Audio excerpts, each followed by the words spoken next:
नमस्कार साथियों, जय हिंद, वंदे मातरम। एक बार फिर स्वागत है आपके favourite YouTube channel all India job news 0.2 के यूट्यूब चैनल के ऊपर। साथियों, आज के इस वीडियो के अंदर बात करेंगे CRPF constable tradesman recruitment rally 2026। आप सबको पता है कि CRPF constable technical tradesman recruitment rally के फॉर्म आपके फिलअप हो चुके हैं। टोटल नंबर ऑफ फॉर्म कितने हैं वो सारी इन्फॉर्मेशन मैंने बता दी है। एक एक चीज़ को मैंने आपके सामने क्लियर किया है और आपसे रिक्वेस्ट करता हूं कि आप भी इस वीडियो को लाइक कीजिए ताकि मुझे मोटिवेशन मिले, कुछ आपके लिए और बेहतरीन से बेहतरीन आपके लिए इन्फॉर्मेशन निकालने की कोशिश कर सकूं। बात करते हैं सीआरपीएफ। आप सबको सीआरपीएफ ट्रेड्समैन रिक्रूटमेंट रैली बहुत ही ज़बरदस्त वैकेंसी आई हुई है। आपके सामने भी गोल्डन अपॉर्चुनिटी है कि आप इस कोर्स में जाकर अपनी तैयारी को मतलब अपने परिवार को एक उस स्थान पर पहुंचा सकते हो जहां पर आपका सपना है। साथियों, ये ध्यान रखना। बात करूंगा एक एक चीज, एक एक डाउट को क्लियर करूंगा। सबसे पहले बात कर लेते हैं सीआरपीएफ में बहुत सारे कैंडिडेट के डाउट आ रहे हैं फॉर्म रिजेक्टेड को लेकर कि फॉर्म रिजेक्ट किसका हो सकता है, किसका फॉर्म रिजेक्ट नहीं हो सकता। मेरे को जहां तक अनुमान लगा है वो आपको बता दूं, 1,23,000 के लगभग फॉर्म है ना, वो सीआरपीएफ ने रिजेक्ट किए। 1,23,000 की लगभग बहुत बड़ी संख्या होती है जो सीआरपीएफ ने रिजेक्ट किया है। यहाँ पर ये ध्यान रखना, कोई छोटी संख्या नहीं होती। अब 1,23,000 में कौन कैंडिडेट हैं जिनका फॉर्म रिजेक्ट हो सकता है। देखो, फॉर्म रिजेक्ट होने के बहुत कारण होते हैं पर सीआरपीएफ ऐसे ज़्यादा कारणों पे ध्यान नहीं देते। इनका मेन कारण दो ही ज़्यादातर महत्वपूर्ण रहते हैं, क्योंकि जिन कारणों से ये फॉर्म रिजेक्ट करते हैं। देखो, आप सबको पता होना चाहिए कि सीआरपीएफ सबसे पहली बात तो ये है कि फॉर्म रिजेक्ट होने का सबसे बड़ा कारण होता है फोटो और दूसरा बड़ा कारण होता है सिग्नेचर। अब बहुत सारे बोलेंगे कि सिग्नेचर किस लिए। देखो, सीआरपीएफ ने अपनी नोटिफिकेशन में भी साफ साफ बोल रखा है और आपने देखा भी होगा बहुत सारी भर्तियों में बहुत सारे बच्चों के साथ ऐसा धोखा होता है, फिर पछताने के अलावा कुछ नहीं बचता। तो ये चीज़ें मैंने बताई है। फिर आप देखो किसको देख रहे हो वो तो आपके ऊपर डिपेंड है। जहाँ तक मुझे अनुमान है, फोटो किस तरीके से होनी चाहिए इसके ऊपर बता दूँ मैं आपको। जैसे ये फोटो आपकी, तो फोटो के अंदर यहाँ पर आपकी डेट ऑफ फोटो लिखी होनी चाहिए। यहाँ पर डेट ऑफ बर्थ और डेट ऑफ फोटो लिखा है तो कोई दिक्कत नहीं, पर डेट ऑफ फोटो जरूर लिखी होनी चाहिए। यदि डेट ऑफ फोटो यहाँ पर नहीं है तो आपका फॉर्म रिजेक्ट होने के 100% चांस है कि आपका फॉर्म रिजेक्ट हो सकता है। और जहाँ तक अनुमान मुझे है, यही बोल रहा है कि आपका फॉर्म रिजेक्ट फोटो से होगा, बहुत सारे कैंडिडेट्स का होगा। साथ ही बता दूं, आपने सिग्नेचर मेन कारण, बहुत सारे बोलेंगे सिग्नेचर किस लिए। देखो, सिग्नेचर की मैं बात करूं तो सिग्नेचर इससे रिजेक्ट हो सकते हैं। जैसे मान लो कि ये सिग्नेचर का कॉलम है, ये सिग्नेचर का कॉलम है। अब सिग्नेचर के कॉलम में क्या करते हैं, कई कैंडिडेट इतने से सिग्नेचर करते हैं, जैसे कि ये सिग्नेचर कर दिए। अब फिर अपलोड क्या कर दिया, अपलोड ये पूरा कॉलम, ये पूरा आपका वाइट वाइट चारों ओर कर दिया। तो ये रिजेक्ट होने का सबसे बड़ा कारण है, क्योंकि इसमें सिग्नेचर ना तो साफ दिखते हैं, ना साफ वो एडमिट कार्ड में प्रिंट होते हैं, जिसकी वजह से ये फॉर्म रिजेक्ट होता है। तो आपको सिग्नेचर कैसे अपलोड होने चाहिए, सिग्नेचर इसमें जैसे कि ये पूरा का पूरा इस तरीके से अपलोड होना चाहिए, तो ये आपका यहाँ पर फॉर्म एक्सपेक्ट होने का चांस है। बाकी सीआरपीएफ में 1,23,000 के लगभग फॉर्म रिजेक्ट किए, एक बहुत बड़ी संख्या होती है। ठीक है, अब बात कर लेते हैं सीआरपीएफ के फिजिकल्स को लेकर। बहुत सारे कैंडिडेट के डाउट है कि फिजिकल देखो, ऑलरेडी इन्होंने अपने 30-32 सेंटर है वो सीआरपीएफ में ऑलरेडी बना रखे हैं। इन्होंने सेंटर लिस्ट अपने नोटिफिकेशन में साथ में दे दी है कि ये हमारे सेंटर की लिस्ट रहेगी, इन सेंटर पे आपके फिजिकल होने वाले हैं, ये इन्होंने बता दिया है। अब देखो, फॉर्म स्टेटस की बात करूँ, फॉर्म स्टेटस की मैं बात करूँ तो फॉर्म स्टेटस की बात करूँ तो यहाँ पर देखो, फॉर्म स्टेटस है ना, वो आपका एवरेज, जहाँ तक मुझे पता है, जहाँ तक मेरा चांस है, वो यही बोल रहा है। तो फॉर्म स्टेटस की बात करूं तो फॉर्म स्टेटस आपको बता दूं, एवरेजन आपका एडमिट कार्ड आएगा ना, उसी टाइम फॉर्म स्टेटस अपडेट कर दिया जाएगा। जिस तरीके से बीएसएफ वाले करते हैं ना कि फॉर्म स्टेटस एक ही दिन में आपको अपडेट कर देते हैं तुरंत। ये अपना एडमिट कार्ड वगैरह सारे बनाकर तैयार रखते हैं और उसके बाद तुरंत एक ही दिन में आपको फॉर्म स्टेटस है वो अपडेट हो जाता है। ये आप सबको पता होना चाहिए। तो फॉर्म स्टेटस की मैंने बात बता दी। अब मेन कहानी आती है फिजिकल डेट और फिजिकल में कितने क्या कैंडिडेट है।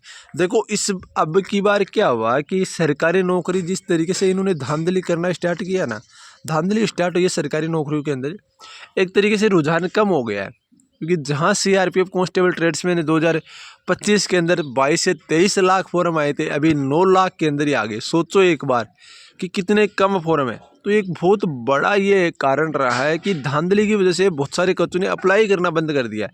आप एसएससी फेज 14 सोच लो, कोई भी भर्ती ले लो, एसएससी जीडी ले लो, इसमें भी आपका यहाँ पर धांधली की वजह से क्या करते हैं बच्चे, अब सोच लेते हैं यार धांधली हो रही है तो हमें नौकरी तो मिलने वाली वैसे नहीं है, तो फिर वो क्या करते हैं अपना कोई और रास्ता देख लेते हैं। तो ये बहुत बड़ा कारण है कि आपका सीआरपीएफ हो चाहे कोई भी हो, जैसे फॉर्म बहुत कम अप्लाई हुए। मैं आपको डाटा दिखा दूंगा एक बार। अब रही बात फिजिकल और रिटन एग्जाम्स की, देखो कोई भी भर्ती हो, रिटन एग्जाम्स की तैयारी यदि आप कंटिन्यू कर रहे हो ना, तो ही आपका सिलेक्शन होने वाला है। ऐसा नहीं है कि आपका फिजिकल हो जाएगा, फिजिकल के बाद आप तैयारी करोगे तो आपका सिलेक्शन हो जाएगा। दोस्तों, फिजिकल के बाद तैयारी करने वाला कैंडिडेट जो आज से तैयारी कर रहा है उसकी आपकी 6 महीने बाद एग्जाम होगी, तो वो पास है बेस्ट रहेगा। या कैंडिडेट जो आपका फिजिकल होगा, तीन महीने के फिजिकल के बाद एग्जाम्स हो जाएगी, तो वो 3 महीने की तैयारी बेस्ट रहेगी। मेन चीज़ रहता है 6 महीने की तैयारी। ऐसा नहीं है कि आप 2 दिन में तैयारी करके नौकरी ले लोगे। दोस्तों, जो चीज़ आपको ज़िंदगी भर मतलब पीछे नहीं देखने देती, जो चीज़ आपको ज़िंदगी भर सब कुछ देती है, वो चीज़ आपको कुछ टाइम में नहीं मिल सकती। उसके लिए समय देना पड़ता है। 8-8 9-9 साल लग जाते हैं नौकरी लेने में। कोई कहीं में, कोई कहीं, किसी में देखो, किसी भी डिपार्टमेंट में। यदि कई कैंडिडेट सोच रहे हैं कि 8-8 9-9 साल बहुत होते हैं, भाई साहब बहुत होते हैं, मुझे भी पता है। 8-8 9-9 साल ऐसे नहीं होते। 8-8 9-9 साल के लिए बहुत बड़ी तपस्या करनी पड़ती है, तब जाकर आपका ऐसा निकलता है। ऐसा नहीं होता। बहुत सारे कैंडिडेट ले लेते 6 महीने में ले लेते, बहुत सारे कैंडिडेट 9-9 साल भी नहीं ले पाते। पढ़ाई सारे करते हैं, ऐसे नहीं कि पढ़ाई नहीं करते, पढ़ाई सभी बच्चे करते हैं।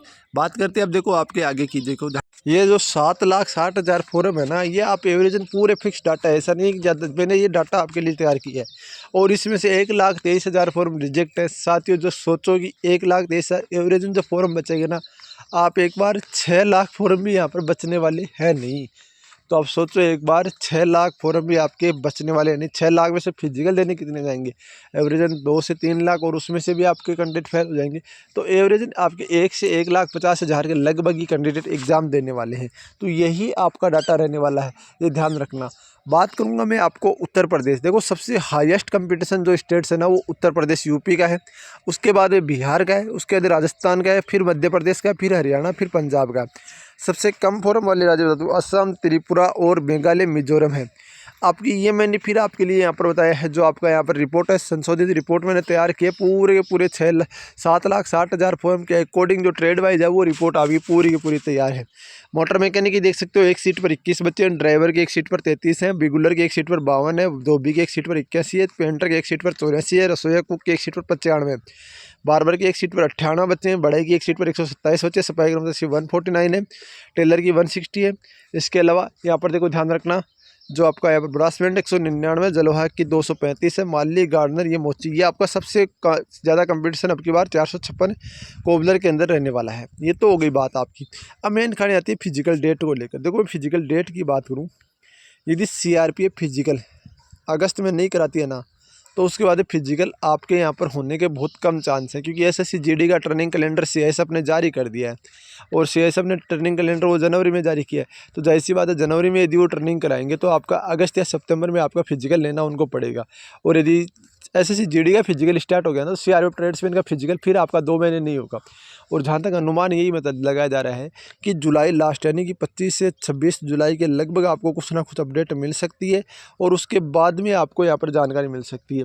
बाकी देखो, यदि ये जुलाई में फिजिकल को लेकर अपडेट नहीं आती है ना, तो फिर आपका फिजिकल है ना, वो अक्टूबर से पहले होने का कोई चांस नहीं है। कहीं आपका चांस नहीं है कि अक्टूबर से पहले फिजिकल हो जाएगा। बाकी मैं अपडेट कर दूंगा, CRPF लाइव ग्राउंड से रिपोर्टिंग दिखा दूंगा, सारी चीज़ें इंपोर्ट कर दूंगा। आपका RFID है वो आपका यहाँ पर लेने वाले, फिजिकल लेने वाले, तो जैसी बात है वो चिप, सारा सिस्टम चिप वाला रहेगा। वो चिप वाला सिस्टम किस तरीके से क्या काम करता है वो भी चीज़ें बता दूंगा आपको। टेंशन करने की कतई जरूरत नहीं है, जब तक आपका भाई आपके साथ खड़ा है। बाकी देखो, जो भी अपडेट होगी CRPF संबंधित मैं आपको अपडेट करने की कोशिश करूँगा। आपसे रिक्वेस्ट है, वीडियो को लाइक और वीडियो को शेयर जरूर करेंगे, ताकि मुझे मोटिवेशन मिले, कुछ अपने और बेहतर कर सकूँ। मिलते हैं नेक्स्ट वीडियो के साथ। तब जय हिंद, जय भारत, वंदे मातरम साथियों।